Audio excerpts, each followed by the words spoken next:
Hello, hello, hello. iPhone and so many iPhones. Okay, चलें. If you can't hear me, please chat box में लिख दें.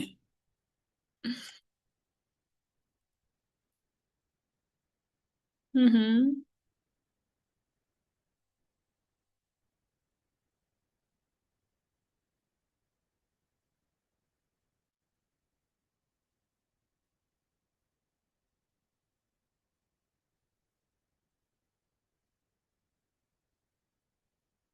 Start करें. आयशा, गजाला, हिरा, Kulsoom, Sadia. Ready? चलो. मुझे थोड़ा सा बताओ, क्या पता है तुम्हें टोक्स एंड क्लिनिकल बग के बारे में. ये सेशन सिर्फ बिगनर्स के लिए प्लान किया है, बिकॉज जो लोग लाइक एग्जाम रिपीट कर रहे हैं उनको तो पहले ही पता है, वो तो एग्जाम भुगत चुके हैं ना. तो डेडिकेटेड ये सिर्फ बिगनर्स के लिए है. कौन कौन फ्रेश कैंडिडेट है? कुछ भी नहीं पता? अच्छा. ओके, मारूख साथ है, कुछ तो इन्फॉर्मेशन होगी ना, क्या चल रहा है. 4 साल तुम लोग रिटर्न की तैयारी करते हो, थोड़ी बहुत तो क्या कहते हैं गुनसुन रखनी चाहिए कि आगे टोक्स और क्लिनिकल कैसा होगा.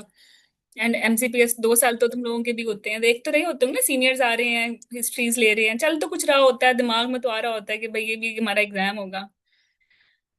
ओके. आईएमएम के बाद तो खैर यू आर वेरी कॉन्फिडेंट, एक बुक एग्जाम आप दे चुके हो.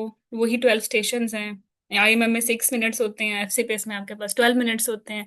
एमसीपीएस के लिए तो ये बिल्कुल ही नया एग्जाम है, बिकॉज उनका तो कोई आईएमएम भी नहीं है, और it's quite unique experience for them.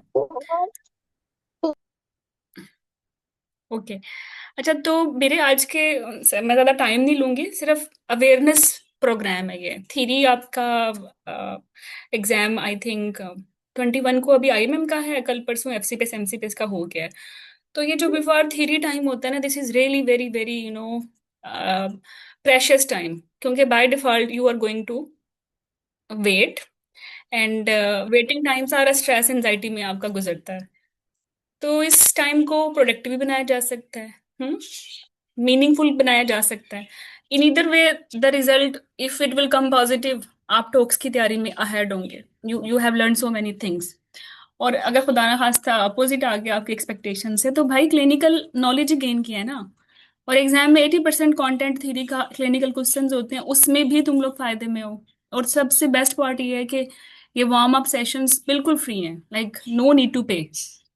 पहले ये होता था कि लाइक हम सेशन स्टार्ट कर देते थे और कैंडिडेट्स ज्वाइन करना चाहते थे, लेकिन उनको अब यही नहीं तसल्ली हो रही होती थी, या तसल्ला हो रहा होता था कि रिजल्ट नहीं आया तो क्या बनेगा, ये ना हो कि लाइक देखो, होता तो है ना एक डर खौफ, रिजल्ट कैसा भी होगा चाहे जितना मर्जी अच्छा पेपर हुआ है. तो आप किसी नए कोर्स में फंस के नहीं बैठ सकते. ठीक है, और ये भी नहीं आप चाह रहे होते कि टाइम जाया हो. तो ये मिड वे है कि क्यों ना इस टाइम को प्रोडक्टिवली हम यूज करें और कुछ वार्म अप एक्टिविटीज कर लें, क्योंकि majority among you is quite new fresh, कोई अवेयरनेस नहीं है टॉक्स की और क्लिनिकल एग्जाम की. तो मैडम ने डिसाइड किया कि ये जो 7 7 डेज तक आ ही जाता है रिजल्ट, या मैक्सिमम जो आपके पास 10 डेज बचे हैं, इनको बेहतरीन अंदाज में यूज करें, कुछ वार्म अप एक्टिविटीज हो, आपकी ओरिएंटेशन हो टुवर्ड्स योर क्लिनिकल एग्जाम. और अगर आपका आ जाता है अच्छा रिजल्ट, तो फिर आपको सब चीजें पहले ही पता है, आपको शुरू से दोबारा स्टार्ट नहीं करना पड़ेगा, directly you can start your papers. ठीक है. और अगर खुदा ना खास्ता बुरा आ जाता है, तो कौन सा भाई तुमने पैसे दे दिए जो रिफंड कराना होगा. तो अगेन यू आर सेफ. और फिर भी कभी ना कभी तो someday you have to appear. ठीक है. इस अटेम्प्ट में ना सही, अगली अटेम्प्ट में सही, ये तो टॉक्स का तो तलवार आपके सर पे लटकी है, वो तो आपने देनी ही देनी, तो अवेयरनेस हो गई ना. ठीक है. तो जो आपको ज्यादा लाइक कॉन्फिडेंट होंगे whenever you are ready for your talks. ठीक है. करें स्टार्ट. काफी मैंने पिच क्रिएट कर दी है क्यों ये सेशन जरूरी है. कोई दिक्कत तो नहीं है बिनीश, आयशा, गजाला, बुखारी. गजाला, थैंक यू, बड़े अच्छे हाई क्वालिटी तुम मेरी कॉल्स भेजे, और भी भेजो. कि तुम लोग ग्रुप में बड़े टूटे पज्जे भेज रहे हो, एक एक लाइनों वाले. गजाला ने बहुत एफर्ट किया है, ऐसा लग रहा है मैं पेपर दे के आ रही हूँ. ओके. चलो, स्टार्ट करें. रेडी हो? एक कॉपी पेंसिल पकड़ो अपने पास, बहुत सारी नई इंफॉर्मेशन आने वाली है। स्टार्ट करें? गो हेड दो मुझे। सुंदस। RMN। आप लोगों को मैंने गले नहीं बंद किए हुए। You people can unmute yourself. आवाज नहीं निकल रही। I can understand. I can totally understand. Okay. So ये जो है ना, मॉन्स्टर मॉन्स्टर तो नहीं कहेंगे यार, लेकिन फिर भी बंदा ओवरवेल्म्ड होता है कि 12 स्टेशन हैं, तो उसके हर स्टेशन एक डिफरेंट अंदाज से उसकी अपनी एक स्कोरिंग सिस्टम है। और 12 स्टेशन हैं, और हर हर जो होगा स्टेशन एक डिफरेंट मॉड्यूल से आएगा। टोटल मिला जुला के 12 मॉड्यूल्स आपके बन जाते हैं। ठीक है, maternal medicine, antenatal, fertile infection, labour, urogynae, general gynae, सब फर्टिलिटी, कॉन्ट्रासेप्शन, लेबर, मतलब हर एक सिक्के को वो उठा लेंगे। तो ये 12 स्टेशन इस तरह से आपके होंगे। हर स्टेशन का एक अपना जो है बैकग्राउंड है, अपना स्कोरिंग सिस्टम है, अपना एक टेस्ट है। चलिए हम थोड़ा सा देखते हैं कि 12 स्टेशन किस तरह के होंगे। अच्छा, अच्छी बात ये होती है आफ्टर थ्योरी, थ्योरी के बाद जो है ना, लाइक अगर मैं ये कहूँ ना कि 75% एग्जाम पास करने में थ्योरी का रोल है, तो ये बिल्कुल ठीक है। क्योंकि आपको तो नो, अब आपको तो डिजीज के बारे में, उसकी चीफ कंप्लेंट्स के बारे में, फॉर एग्जाम्पल एनीमिया है, डायबिटीज है, उसके बारे में पहले ही पता है कि ये इसकी चीफ कंप्लेंट्स हैं, ऐसे मुझे इन्वेस्टिगेट करना है, ये इन्वेस्टिगेशन हैं, ये बच्चे की कॉम्प्लिकेशंस हैं, ये टाइम ऑफ डिलीवरी है, वो मोड ऑफ डिलीवरी है, उसको जस्ट आपने क्लिनिकली अप्लाई ही तो करना है। 25% जितनी तुम लोगों ने एफर्ट की है थीरी में, ठीक है, उसकी बेसिकली ये प्रैक्टिकल एप्लीकेशन है। कि अब अगर पेशेंट डायबिटीज का आ जाता है, तो उससे पूछोगे कैसे उसकी कॉम्प्लिकेशंस क्या हैं। ठीक है, कैसे सिस्टेमिक इंक्वायरी करोगे। ओब्स का पेशेंट है तो डायमेस्टर वाइज कैसे लेके चलोगे, क्या आपके पास टूल है जिससे आप असेस कर सकोगे। ओके। तो ये स्टाइल स्टेशन हैं। और बर्ड आई व्यू इसका इंफोग्राफिक ऐसा है कि कुछ स्टेशंस तो मैंडेटरी हैं। जैसे clinical case, you must have to, actually you must have to pass, and this is a mandatory station, आना ही आना। दूसरा है रिसर्च का, ये भी मैंडेटरी है, आना ही आना, आना ही आना। अब ये मत कहना MCPS में क्यों नहीं आएगा, आ रहा है 2 अटेम्प्ट से हमेशा, अब भी रिसेंटली भी ऑडिट आया हुआ था। ठीक है, तो ये तो मस्ट टू डू स्टेशंस हैं। इसके बाद you will expect 3 to 4 drills, जैसे बी लिंच हो गया, सर्जिकल रिपेयर हो गया ब्लैडर का, कॉन्ट्रासेप्शन की कोई डिवाइस रखनी है, ठीक है, शोल्डर डिस्टोशिया की ड्रिल हो गई। तो 3 to 4 स्टेशंस आपके आएंगे इन 12 स्टेशंस में से, ड्रिल्स के। अच्छा, फिर 2 से 3 स्टेशंस आपके आएंगे रोल प्लेयर के साथ। रोल प्लेयर बैठा होता है कि केबिन में, एग्जामिनर आपको ऑब्जर्व कर रहा होता है, या तो कोई बुरी खबर सुनानी होती है उसको, या वो प्री कंसेप्शनल काउंसलिंग के लिए आया है कि मेरी बहुत सारी IUDs हुई हैं, मैं क्या करूं, डायबिटीज है नहीं है, डायबिटीज को कैसे थ्रू आउट प्रेगनेंसी लेके चलना है, प्लान ऑफ डिलीवरी के लिए आ सकता है, वीबैक की काउंसलिंग के लिए आ सकता है, राइट। ये कम्युनिकेट, या डोमेस्टिक वायलेंस वाला आ जाएगा, सेक्सुअल असॉल्ट वाला आ सकता है। तो ये communication, logic, breaking the bad news, angry patient, सारे के सारे सिनेरियोज ये मिला लें तो मैक्सिमम 3 हैं ये थोड़ा डिफिकल्ट लगता है लोगों को, लेकिन टेम्पलेट पे स्ट्रिक करोगे और उसको मॉडिफाई करोगे अकॉर्डिंग टू द सिचुएशन, तो ये भी डुएबल है। तो ये तो 2 मैंडेटरी स्टेशंस हो गए, ठीक है। 4 ये ड्रिल्स हो गई, 6 स्टेशंस। 3 ये हो गए आपके कम्युनिकेशंस के। उसके बाद या तो गायनी बोर्ड है या लेबर बोर्ड है, यूजुअली लेबर बोर्ड आता है, ठीक है, जिसमें आपका आपने रैपिडली 4 या 5 पेशेंट्स होते हैं, हर पेशेंट का रैपिड डायग्नोसिस बनाना है, किसको किसको देना है, कौन सा अर्जेंट है, कौन सा सेमी अर्जेंट है, कौन सा कूल है, ठीक है, ट्राइएजिंग करनी है, और क्विक सी मैनेजमेंट बतानी है कि डायग्नोसिस दिया, जैसे रप्चर है, डायग्नोसिस रप्चर का है, और मैनेजमेंट क्या है कि जो है, अगर इसकी रेसिस्टेशन करनी है तो रेसिस्टेशन करनी है, फटाफट OT लेके जाना है, blood bank, MDD, senior involvement, consent, high risk consent, and anaesthesia, वो सब चीज़ें, वो मोटी मोटी बातें बता दी। तो इस तरह हर 5-6, यूजली 3 से 4 होते हैं, मैक्सिमम कैन बी 5। तो हर हर केस को आपने मोटा मोटा डायग्नोज करना है कि ये रप्चर का केस है, ये सेप्सिस का केस है, ये तो नॉर्मल लेबर है, इसका कुछ नहीं करना, डायग्नोसिस बनाना है, ठीक है, ट्राइएज करना है, किस कौन करेगा, R1 करेगा, R2 करेगा, और उसकी क्विक सी मैनेजमेंट, ठीक है। और ये भी लेबर बोर्ड में कहूँ ना, लाइक हर 4 अटेम्प्ट्स को सीक्वेंस में देखूं तो 3 अटेम्प्ट्स में तो लेबर बोर्ड आता है, एक में गायनी बोर्ड आता है। मतलब 75% प्रिडिक्शन आपको पहले ही पता चल गया कि लेबर बोर्ड ने तो आना आना। तो अभी तक तो मेरी बात सुनो, कॉन्ट्रासेप्शन की ड्रिल नहीं आना ही आना। एक सर्जरी से आता है, यूरेटर या ब्लैडर या फिस्टुला, ठीक है, या हेमाटोमा। दूसरा और फोर्सअप वैक्यूम या लाइक लेबर के मैनोवर्स हैं, ओपी डिलीवरी है, नॉर्मल डिलीवरी है, मैकेनिक्स हैं। तो ये भी बड़े प्रिडिक्टेबल स्टेशंस हैं। ये टोटल ड्रिल्स, अब अगर आप देखो सारी ड्रिल्स और सर्जिकल स्टेशंस मिला लो तो 20 आपके पास, लाइक 20 में से 5 आने ही आने, 4 आने ही आने। कितना इजी है ना थ्योरी के मुकाबले में, जिसमें इतना कुछ करना होता है, फिर आपको पता चलता है ये आएगा या नहीं आएगा। लेकिन अगर मैं आपको बोलूं कि ये 5 स्टेशन है, इसमें से 2 आने ही आने, तो आप आराम से तैयारी कर सकते हो। बड़ा नैरो सिलेबस है ना। अच्छा, फिर आपके जो है स्टेशंस होगा एक टीचिंग। अब टीचिंग भी एफसीपीएस में तो मैंडेटरी है, एमसीपीएस में थोड़ा रेयर है, ठीक है। और फिर 3 to 4 आपके एसडीज हैं, स्ट्रक्चर डिस्कशंस। अब मैं स्ट्रक्चर डिस्कशन को बोलना मेरे लिए बहुत मुश्किल है, मैं इसको एसडी बोलूंगी, तो समझ आना ये स्ट्रक्चर डिस्कशन है। और इसी तरह रोल प्लेयर के स्टेशन को मैं एसपीटी बोलूंगी, स्टिमुलेटेड पेशेंट टास्क, तो समझ आना ये रोल प्लेयर का स्टेशन है, ठीक है। तो टोटल गिनो कितने स्टेशन हो गए। एक मैंडेटरी क्लिनिकल केस, ठीक है, it can be 2, 1 is mandatory, 1 mandatory researcher audit, 3 to 4 mandatory drills, 3 to 4 एसपीटीज, 3 to 4 STs, 1 teaching, 1 labour board. Total 12 station हैं। दोबारा गिनो, 2 यहां से, ठीक है, 2 ये हो गए, मिनिमम 3, मिनिमम 3 6, यहां तक कितने हो गए 8, मिनिमम एक ये हो गया 9, 10, और ये 13। मतलब रफली आप 12 स्टेशन इस तरह से कंप्लीट कर लेते हो। ओवरलैप भी हो जाता है, लाइक ये पॉसिबल है कि स्ट्रक्चर डिस्कशंस 4 से कुछ कुछ पेपर्स में 5 भी आ जाती हैं। कुछ पेपर्स में एसपीटी भी सिर्फ एक ही आती है, एक ही काउंसलिंग होती है, या मैक्सिमम 2 होती हैं, 3 नहीं जाती। कुछ में ये होता है कि लेबर बोर्ड भी आ जाता है और गायनी बोर्ड भी आ जाता है, ठीक है। तो ये छोटी मोटी वेरिएशंस चलेंगी, लेकिन ओवरऑल ओवरऑल जो मैंडेटरी सेशंस हैं जो आने ही आने, वो क्लिनिकल केस है, रिसर्च या ऑडिट है, ड्रिल है, लेबर बोर्ड है, ठीक है। ओके,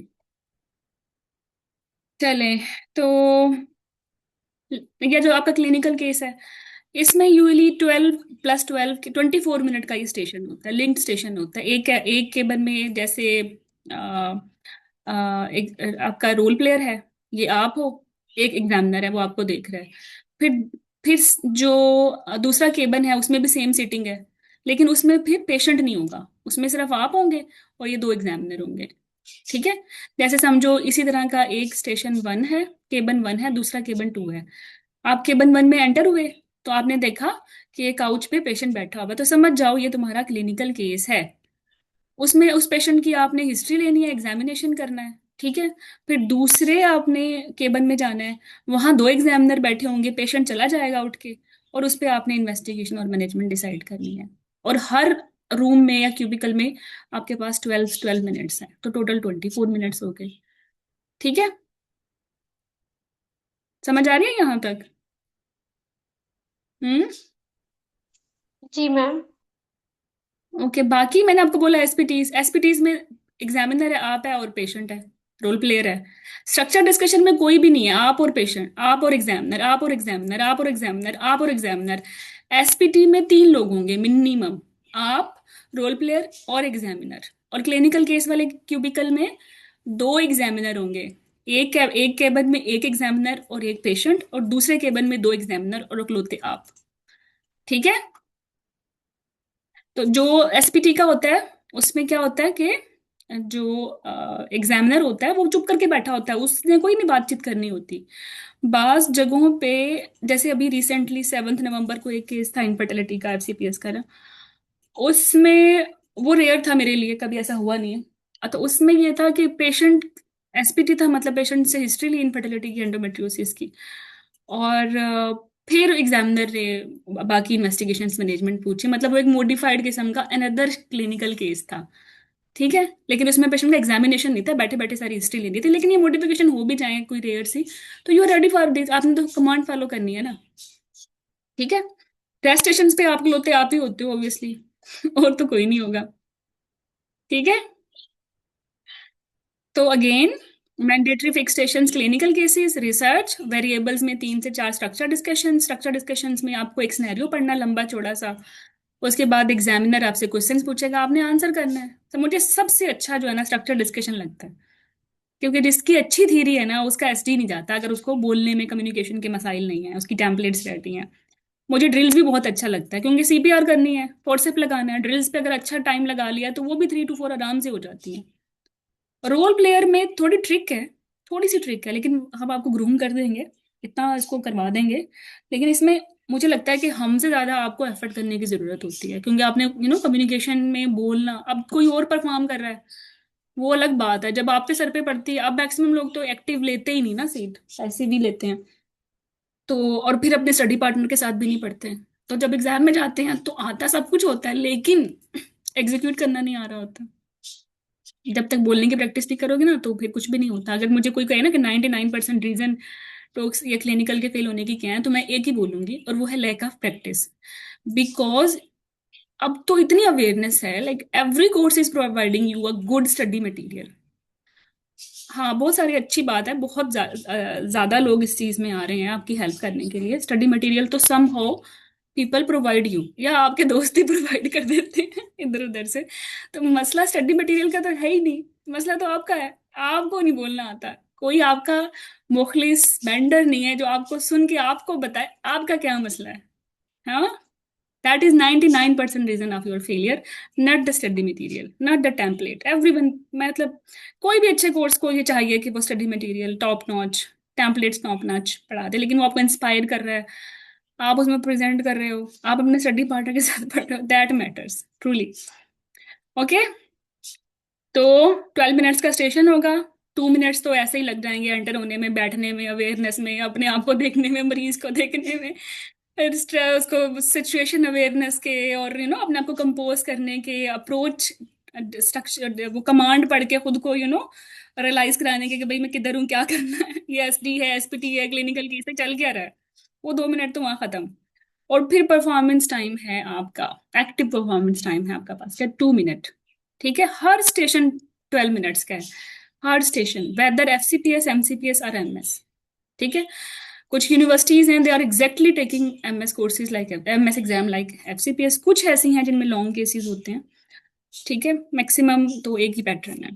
लेकिन जिनके एमएस के डिफरेंट पैटर्न्स हैं, हम हमारे लिए उनके डिफरेंट कोर्सेज होते हैं, हम उनके लिए अलग से उनको रखते हैं। जिनका सेम पैटर्न होता है उनके लिए they join the only, they join us with FCPS and MCPS. ठीक है, डिपेंड ऑन यूनिवर्सिटी फॉर्मेट, अगर आप एमएस कैंडिडेट हो। लेकिन अगर आप एमएस कैंडिडेट हो, यूनिवर्सिटी फॉर्मेट सेम एफसीपीएस का पैटर्न फॉलो करती है, तो 10 मिनट्स आपके लिए और 2 मिनट्स भी वैसे ही हैं, फिर कोई दिक्कत नहीं है। This is 100% applicable for you as well. तो भाई, वाइवा की स्ट्रेंथ, मैंडेटरी स्टेशन जरूर है, लेकिन 25% है आपके ओवरऑल परफॉर्मेंस में, ड्रिल्स भी 25% है। ठीक है। Counselling 15% you can say. ठीक है। अच्छा, क्लिनिकल केस स्टेशन में एक तो रियल पेशेंट होगा, रोल प्लेयर नहीं होगा, रियल पेशेंट होगा। जो प्लेयर होता है ना वो तो फिर भी लॉजिकल है, सेंसिबल है, यूजली ये मेडिकल स्टूडेंट्स ही होते हैं या आपके ही जूनियर वीजीज होते हैं। उनके साथ तो मामला बेहतर है, वो खुद ही आपको हिंट विंट भी दे देते हैं। रियल पेशेंट एनकाउंटर का क्या इलाज है? रियल पेशेंट काउंटर का इलाज है रियल पेशेंट के साथ ही प्रैक्टिस करो। बिकॉज जब तक रियल चीज नहीं करोगे तो एग्जाम में नहीं, एग्जाम में तो आपके रिफ्लेक्सेस काम आएंगे, जो मर्जी सुन लिया, जो मर्जी सुन लो तुम, जितने मर्जी 100 क्लिनिकल केसेस ले लो, नहीं। You must have to encounter the real patient yourself, अपनी टेम्पलेट्स निक्स के साथ खुद उसको अप्रोच करना है, और वो चेकलिस्ट पूरी करनी है, और according to the respective of your real patient उसको मॉडिफाई भी करना है। ये काम करके ही होगा। We will provide you the gateway, हम आपको बता देंगे करते कैसे हैं, हम खुद बन जाएंगे, मरीज बता देंगे। ठीक है। लेकिन जब तक इसको अप्लाई खुद नहीं करोगे ना, फिर उतना मजा नहीं है, फिर रिस्क पे ही हो। Even you how much good you are performing life, अगर आप वार्ड नहीं गए तो फिर मसला। अच्छा, इसकी एक टिप मैं दे दूं। जैसे रिजल्ट आएगा तो बम्बार्डमेंट हो जानी है, क्योंकि सिलेबस बहुत ज्यादा है। ऐसे हफ्फड़ दफ्फड़ तुम लोगों की मच जाती है, और हम लोग भी एक एक सेशन में हमें एज मैक्सिमम 10 सेशंस कराने पड़ते हैं, 10 सेशंस कराने पड़ते हैं। इतना ही सिलेबस है। और बट इसका जो जुगाड़ है वो ये है कि हफ्ते में एक दिन फिक्स कर लो। देखो, क्लिनिकल केस मैंडेटरी है, पास तो करना है वो।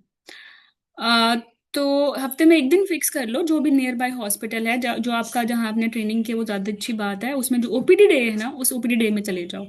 एक दिन हफ्ते में गायनी के ओपीडी में, और एक दिन चले जाओ ओब्स के एपीडी में। और अपने घर से माइंड सेट करके जाओ कि आज के दिन एनीमिया डायबिटीज के पेशेंट देखने हैं, ओब्स का ओपीडी है। तो वो टेम्पलेट्स भी रिवाइज कर जाओ, और वहां से हिस्ट्रीज लेके आके घर बैठ के उसको उसको बैल बूटे लगा लो, जैसे हम तुम्हें बताएंगे।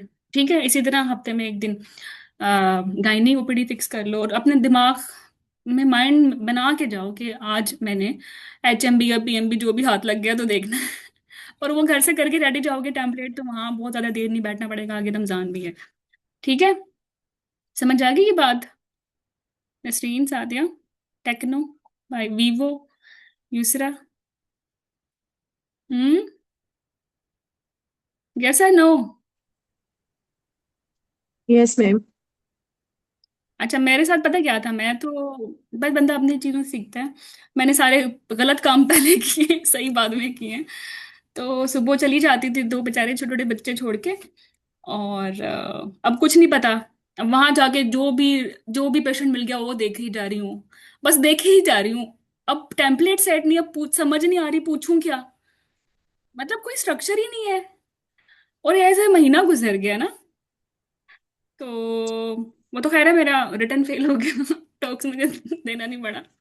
तो बाद में मुझे मुझे तो काफी उम्मीद थी, खैर पास हो जाएगा, अल्लाह की मर्जी थी। That was a long story.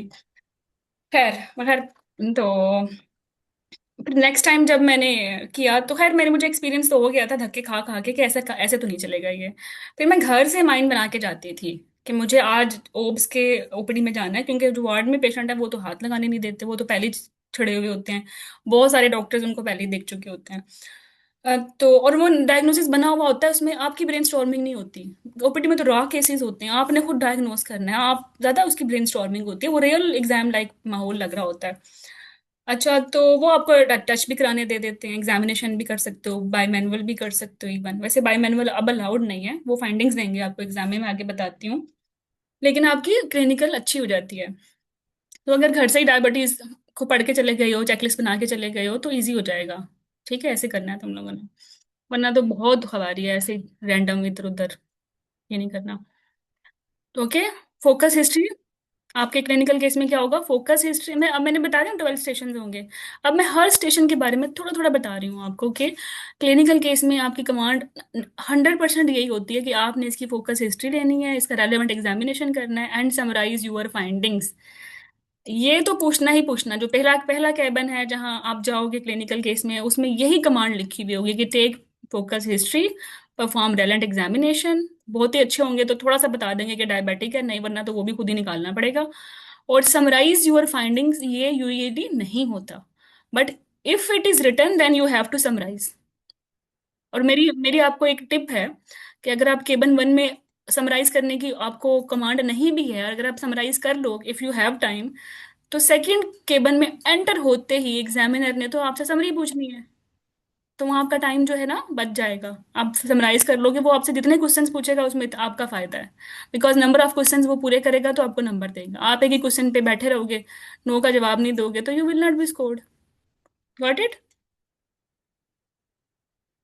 ठीक है। हम्म। सादिया, सुंदर। ओके। यस तो मैम। हाँ, थैंक यू। तो यहाँ आपने फोकस हिस्ट्री, अब मैं बताऊंगी फोकस हिस्ट्री में क्या है। अब फोकस हिस्ट्री में तो बहुत सारी चीजें हैं, who will tell you the what is focus history, मतलब क्या है फोकस हिस्ट्री, बोल दिया फिर क्या है, क्या करना है। अच्छा, ये ही मुसीबत है। इसके लिए I will give you some very practical mnemonic, वो आपने बस चेक चेक चेक चेक करने हैं और आपकी होगी ये फोकस हिस्ट्री। ठीक है। चलें, और इसी तरह एग्जामिनेशन के दूंगी जीपी और हर सिस्टमिक के, बस वो अपनी चेक लिस्ट करनी है। क्लिनिकल एग्जामिनेशन में अगर आप मेरे चेक लिस्ट फॉलो कर लो तो 90% तो आपको पता ही है कि ये क्या करना है, सिर्फ 10% उसको मॉडिफाई करना है जो भी रिस्पेक्टर निकलता है। Trust me, if you are following the way I am going to actually teach today your clinical case, उसको बस अगर फिल इन द ब्लैंक कर लोगे 2 या 3 दफा, तो चौथी दफा तो वो रट ही जाएगा ना, 5वें दफा वो आपके दिमाग में इम्प्रिंट हो जाएगा, आपके सामने ना भी हो तो you are following that rhythm. ठीक है, और ये कोई दिक्कत की बात नहीं है। नेक्स्ट में फिर काउंसलिंग सेशंस है, जैसे मैंने आपको बोला था। ठीक है, फिर इसमें यूजली काउंसलिंग सेशंस में ये योगा डायग्नोसिस के बारे में काउंसलिंग करनी है। अगर कोई बुरा डायग्नोसिस बता के बैठ गए हो, जैसे ननकैफली का, तो इमोशनल सपोर्ट भी प्रोवाइड करनी है। और फ्यूचर प्रेगनेंसी प्लानिंग, इसकी बड़ा सेट एजेंडा होगा, नो वरीज, आपने बस वो चेकलिस्ट करनी है पूरी। सर्टिफिकेशन के भी एसबीआर टूल्स होंगे और वो अपने चेकलिस्ट पूरी करनी है, दैट्स फाइन। जैसे वो स्ट्रक्चर डिस्कशन ऐसे हो सकती है कि 34 years old, 35 weeks pregnant, BP ये है, हेडेक है, तो आप इसकी आपने एग्जामिनर से मैनेजमेंट डिस्कस करनी है। इन मैनेजमेंट आपने आपकी आपने how you will actually start your history, history में क्या देखना है, क्या डिफरेंशियल रूल आउट करना है, हाउ यू प्लान इन्वेस्टिगेशन, क्या एग्जामिनेशन देखना है। और अगर डायग्नोसिस बन गया है कि ये सवेयर प्रेक्लेम्शिया है, तो how you will manage severe preeclampsia onwards till next pregnancy, that's it. अब ये चीजें बोलना इजी है, ये तो समझ में आती हैं आपको, लेकिन इसके टेम्पलेट जब तक प्रैक्टिस नहीं करोगे तब तक मुश्किल है। तो इतना भी हलवा नहीं है स्ट्रक्चर डिस्कशन, आपको आता है लेकिन आपको बताना सीखना पड़ेगा। ठीक है, फिर ड्रिल्स हैं। ठीक है, आई टोल्ड यू पीपल ऑलरेडी। और जैसे बीलिंज के स्टेप्स बता दो, और उसके एक्सप्लेन भी करो इंडिकेशंस और कब नहीं लगाना। 2-3 छोटे छोटे क्वेश्चंस होंगे साथ में, और बाकी परफॉर्मेंस है। मतलब you have to do as well, हाथ भी चलने चाहिए सही तरीके से।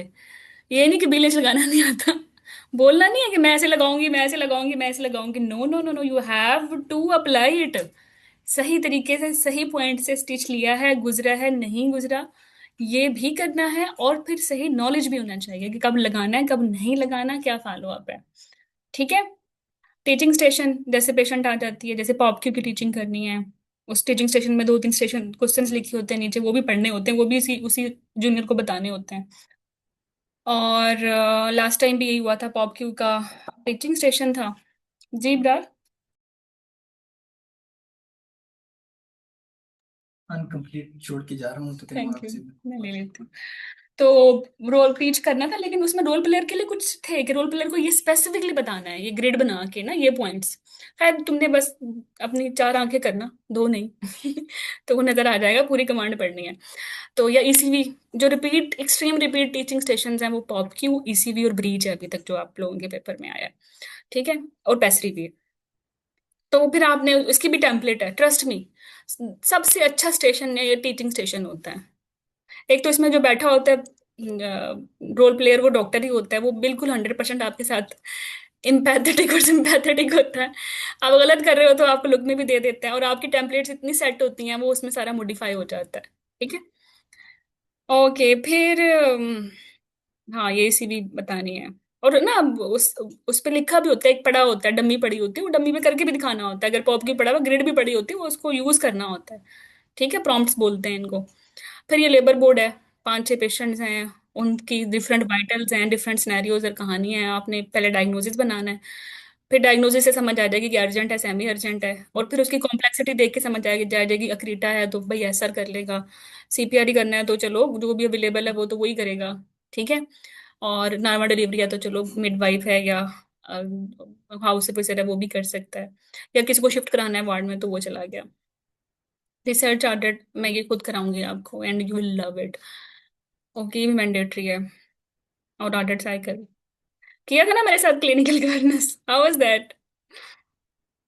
हम्म, गजाला हिरा, कुछ समझ में तो आई थी ना वो चीजें, बस उसकी उसी को अप्लाई करेंगे। रूट काज एनालिसिस, ऑडिट्स के डिफरेंसेस, रिसर्च के स्टेप्स, ठीक है, पी वैल्यूज, एवरीथिंग। लेकिन बेहतर ये होगा कि जो आपका अपना रिसर्च है वही आप लोगों ने उस दिन लेके आना है, उसी पे मैं तुम लोगों की प्रैक्टिस कराऊंगी। 90% वो तुमसे तुम्हारा ही पूछते हैं। अल्लाह हीरा, भूल भी गई तुम परसों पेपर दे के आई हो, आज भूली। यू आर फीलिंग इट, लेकिन जब सर पे पड़ेगी तो सब याद आ जाएगा, ट्रस्ट में। अच्छा, now coming towards the important thing, how you will be scored. अब समझ आ गई 12 स्टेशंस किस तरह से होंगे। ठीक है। अब आपने इसको, आपको आपको स्कोर कैसे किया जाएगा। ठीक है, पेशेंट सेफ्टी पे। मतलब एक पेशेंट, फॉर एग्जाम्पल, वो कह रही है मुझे पेनिसिलिन से एलर्जी है, आपने फिर भी पेनिसिलिन दे दी प्री ऑप में। छोटे मोटे मोटे इस तरह की मिस्टेक्स। या फिर एक पेशेंट जो सेफ नहीं थी वजाइनल सर्जरीज के लिए, आपने वजाइनल प्लान करके बैठ गए। You are not safe doctor then. Okay, information gathering, I love this. ये तो बहुत अच्छा रहता है, लेकिन सबसे बुरी बात यह है कि आप इसको इतना फैला देते हो कि आपको ये समझ नहीं आती 3 मिनट में इसको कम कैसे करना है, वरना हिस्ट्री तो शैतान की आंत बन जाती है, वही 10 मिनट ले जाती है मैक्सिमम। जब भी मैं मॉक लेती हूँ उसमें सबसे ज्यादा जो टाइम मैनेजमेंट का जो बेड़ा गर्क करता है एलिमेंट, वो है information gathering. Information gathering marking का एक स्कोर है, पूरा स्कोर नहीं है, उसके पूरी नानी दादी के किस्से नहीं सुनने बैठ के। ठीक है, वो आपके पास चेकलिस्ट होगी तो फिर आपको समझ आएगा कि मुझे ये कंपोनेंट्स पूरे करने हैं और दैट्स इट, आगे जाना है। अच्छा, clinical reasoning, this is very important investigation की। मैं अगर आपका आपको एग्जामिनर, आपने का बेस लाइन इन्वेस्टिगेशन दिया तो लास्ट लास्ट नवंबर एग्जाम की स्टोरी है। दिसंबर का तो पूरा पेपर मैंने करा दिया एमसीपीएस का, फेसबुक यूट्यूब पे अवेलेबल है। जो कैंडिडेट पास हुई थी, इतनी एफर्ट की उसने उन पीपीटीज पे, यू लव इट। अच्छा, लेकिन एफसीपीएस के तो नवंबर के कोई 5 दिन पेपर हुए थे ना, और वो थोड़े बहुत लंबे से थे। तो मैंने फिर उनको कंपाइल तो कर लिया है, लेकिन और हाँ उनकी पॉडकास्ट ही बना लिया, लेकिन वो अब पब्लिकली अवेलेबल नहीं है। I will see if you will say, तो मैं उसको अवेलेबल भी कर दूंगी जब तक रिजल्ट अगर लेट हो जाता है, ताकि कुछ तो करते रहो। बट एनीवे, तो मैं कहाँ थी उसमें, एग्जामिनर ने उसने कहा मैं क्लेम करवाऊंगी सी बेस लाइन। एग्जामिनर ने बोला क्या है बेस लाइन में। फिर 5 इन्वेस्टिगेशन चलो बोल दी। फिर उन्होंने बोला वाई, आपने क्यों इसके प्लेटलेट्स कराने हैं, इसको तो कुछ भी मसला नहीं है, पेशेंट 34 वीक्स पे हट्टी कट्टी बैठी हुई है। जवाब ही नहीं आया। तो देखो, क्लिनिकल रीजनिंग भी करनी है, जो भी हिस्ट्री का पॉइंट, जो भी इन्वेस्टिगेशन अगर आपने एग्जामिनर से मांगी है ना, एग्जामिनर के कब के examiner has all rights reserved कि वो उससे आपकी रीजनिंग पूछ सकता है। वो उसको बस बोलना है भाई थ्रोम्बोसाइटोपेनिया जेस्टेशनल भी हो सकता है। ठीक है, वो 10% होता है, और हाइपरटेंसिव है मेरी पेशेंट, प्लेटलेट्स तो अब अभी नॉर्मल है, फिर खराब हो गए तो मार्कर ऑफ सेवेरिटी है, इसलिए मुझे चाहिए, बस इतना से बोलना होता है।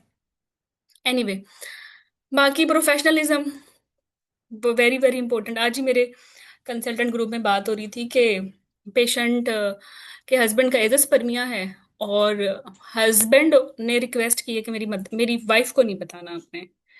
और patient is very interested for pregnancy, वो अपनी इन्वेस्टिगेशंस कराना चाह रही है।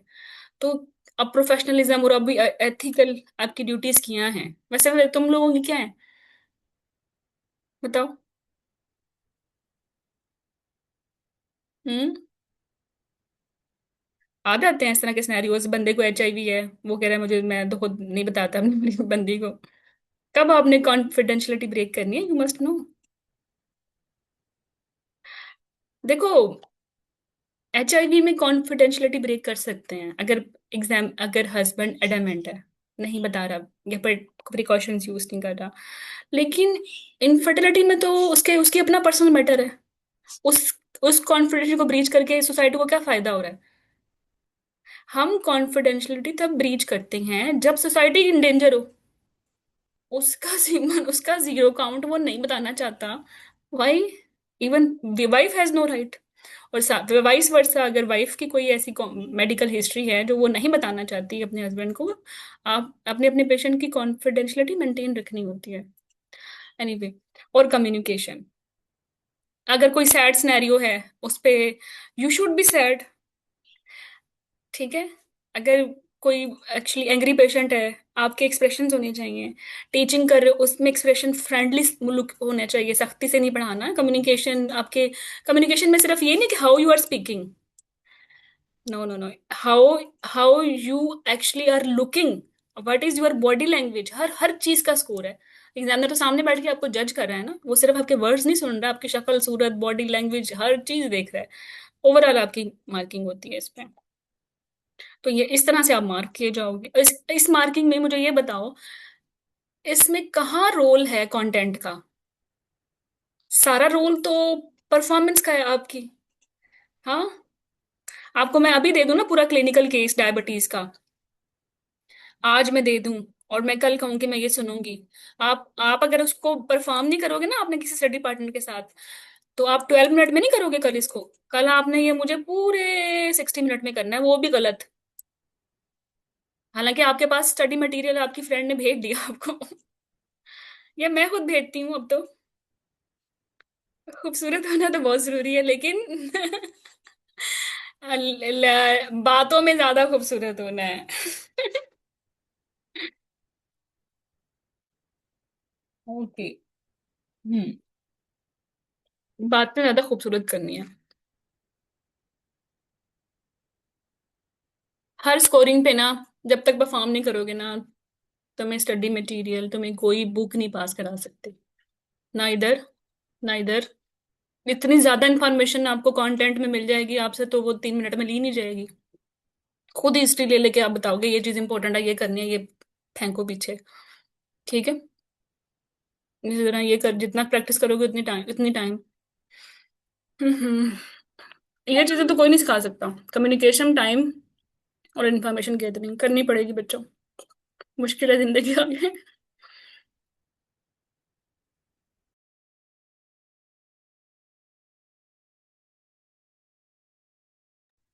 आगे हम लोगों ने क्या प्लान किया है, मैंने बोला है वार्म सेशंस होंगे। We will go straight into into the examiner head. क्या वो सोच रहा है, उसने कैसे हमें नंबर देने हैं। स्ट्रक्चर्ड आंसरिंग बिल्डअप होगी, कम्युनिकेशन प्रिसीजन होगी, कब स्केलेट करना है। ठीक है। और कैसे टाइम मैनेजमेंट या स्पीड को ट्रेन करना है। तो इन सब का मैं एक माइंड मैप बना रही हूँ कि एग्जाम में 12 स्टेशन हैं, 12 मिनट्स पर स्टेशन है, 10 मिनट्स में एक्टिव परफॉर्मेंस है, 2 मिनट्स में सिर्फ आप, अगर आपके पास वो में बच गया 2 मिनट, तो उसमें स्टेशन रीड करके आप अपनी अप्रोच को अलाइन कर सकते हो, अपना माइंड मैप अपने माइंड में बना सकते हो। ठीक है। बाकी क्लिनिकल केस मैंडेटरी है, focus history, relevant examination summary, और इस पे फिर होगा आपका वाइवा। रोल प्लेयर में या तो बैड खबर या कॉन्ट्रासेप्शन पे काउंसलिंग के लिए आ सकती है, कि पोस्टनेटल कॉन्ट्रासेप्शन। कार्डियोमायोपैथी वाली आ सकती है पोस्टमार्टम कॉन्ट्रासेप्शन के साथ, कार्डियक पेशेंट आ सकती है। ठीक है। और कंसेंट पे आ सकते हैं, कॉन्फिडेंशियलिटी इश्यूज आ सकते हैं। स्ट्रक्चर डिस्कशन पे यूजुअली वो आपका अप्लाइड नॉलेज देखते हैं, मैनेजमेंट प्लान डिस्कस करते हैं। ड्रिल्स में तो फिर सर्जिकल स्किल्स हैं, टेक्निकल्स हैं, जैसे टैम्पोनाड हो गया, इमरजेंसी ड्रिल्स हैं, शोल्डर डिस्टोशिया। ठीक है, ब्रीच डिलीवरीज। टीचिंग में जूनियर डॉक्टर को बताना है। ठीक है। स्ट्रक्चर्ड स्किल्स हैं इसकी, कैसे आपने इंट्रो कराना है, कैसे क्लोज करना है। That is the most easiest station. फिर लेबर एंड गाइनी बोर्ड। अच्छा, लेबर गाइनी बोर्ड दिखने में आसान है, जब जब करते हो ना, इसमें बहुत चैलेंजेस पेश आते हैं, ये आपने खुद जरूर करना है। क्योंकि एक तो स्टेशन को पढ़ना, फिर पढ़ने के बाद कोई डायग्नोसिस बनाना, फिर अब पता है क्या होता है, 5 केसेस हैं। आप एक ही केस में इतनी लंबी कहानी सुनानी शुरू कर देते हो, टाइम आउट हो जाता है, 4 पेशेंट तो आपने मैनेज ही नहीं किया, फिर भी फेल इतना अच्छा बता के। तो बहुत कम बताना होता है, क्विक डिसीजन लेना होता है, कि रूम नंबर 1 में डायग्नोसिस है रप्चर, रूम नंबर 2 में है डायग्नोसिस सेप्सिस, रूम नंबर 3 में नॉर्मल लेबर है, रूम नंबर 4 में ये है। सबसे पहले ये जो रूम नंबर 1 और 2 है, ये भाई अर्जेंट केसेस हैं। ठीक है, इनको हैंड ओवर करना है, और this is my quick management, मतलब इसको इतना ही शॉर्ट रखना प्लीज। ये नहीं कि मैं हिस्ट्री लूंगी, फलाना करूंगी, बचपन की हिस्ट्री, और फिर ये फलाना, ये फिर खत्म हो जाएगा केस। आदत तो, I told you will love it with me. Okay. मैं मार्किंग क्राइटेरिया की फिर मैं माइंड में बता रही हूँ, patient safety, information gathering, clinical reasoning, communication, professional behaviour, time awareness, इन सब पे अच्छे हो तो then you are good, then you will score good. ठीक है। वार्म अप एक्टिविटीज पे अब सबसे पहले हम स्टार्ट करते हैं क्लिनिकल केस की अप्रोच के। आज यही हो जाए तो बड़ी बात है। आई विश कि मैं इन्वेस्टिगेशंस भी इसमें ऐड कर लूँ, बट देखती हूँ मेरे बच्चे आ जाएंगे या नहीं। ओके। अच्छा, कमिंग अप लाइव सेशंस में आज तो ये हो जाएगा कि how to, what is your, what does it mean by clinical case, mnemonics क्या है, क्या कंपोनेंट्स हैं इसके। ठीक है। और फिर एक हो जाएगा इन्वेस्टिगेशंस पे, जितनी भी गो ओब्स की इन्वेस्टिगेशंस हैं, जैसे diabetes profile, anaemia profile, hypertension profile, BUH profile, VBAC profile, previa accreta profiles, इनकी इन्वेस्टिगेशंस कैसे आपने मांगनी है और जस्टिफाई करनी है। इसके बाद आपका होगा कि स्ट्रक्चर डिस्कशन स्टेशंस की आइडियल टेम्पलेट क्या है, टाइप्स क्या हैं, डूज क्या है, डोंट्स क्या हैं, how you will be scored, और एक एक आइडियल स्टेशन हम ड्रिल भी कर लेंगे आपके साथ। इसी तरह एसपीटीज की टाइप्स क्या होती हैं, क्या टेम्पलेट्स हैं, फिर एक आइडियल एसपीटी भी, और dos and don'ts and how you will be scored, फिर एक टीचिंग का आइडियल ले लेंगे, इसी तरह एक लेबर बोर्ड का, और फिर इंशाल्लाह रिजल्ट आ जाएगा and it will be positive. तो जब इस इतनी वार्म अप एक्टिविटीज के बाद जब actually you will start your result के बाद, तो फिर हम डायरेक्टली पेपर स्टार्ट करेंगे। फिर इस तरह से ये बेसिक बिगिनर्स नहीं होगा जो पहले होता था। ठीक है। तो anyone who has appeared in written exam of FCPS, MCPS and MS, these all free for you, तो why you are missing it? बिल्कुल मिस नहीं करनी। ओके। वो ये इन्फोग्राफिक्स हैं। चलें। वही टाइम ब्रेक डाउन।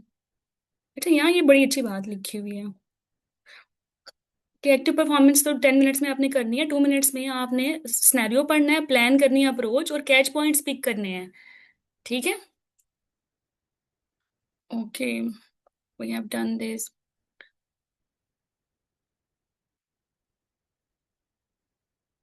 ये मैं करा दी है पहले ही। ये अपनी ये टीचिंग कैसे करनी है, मेंटर को जूनियर को क्या बताना है, पॉइंट्स कैसे हैं। ठीक है। और वहाँ कुछ जो भी पढ़ा होता है ना, कॉपी पेंसिल डमी, वो यूज भी करना है। यूज भी करना है। ठीक है। मतलब आपकी को टीचिंग करनी है तो आपकी ग्रिड पड़ी होती है, उसको यूज करना है कि ये पॉइंट ए है, ये बी ये है। ओके, फिर ये लेबर बोर्ड है। Urgent, semi urgent, non urgent cases, इनको पहले अपने ट्राइएज करना है और मैनेज करना है। ठीक है। अडल्ट हो गया, और ये आपका स्कोरिंग हो गया। सो रेडी स्टैंडर्ड पर क्लिनिकल केस के लिए। हम्म। ओके, अब मैं इसको सेपरेट रिकॉर्डिंग में बनाती हूँ।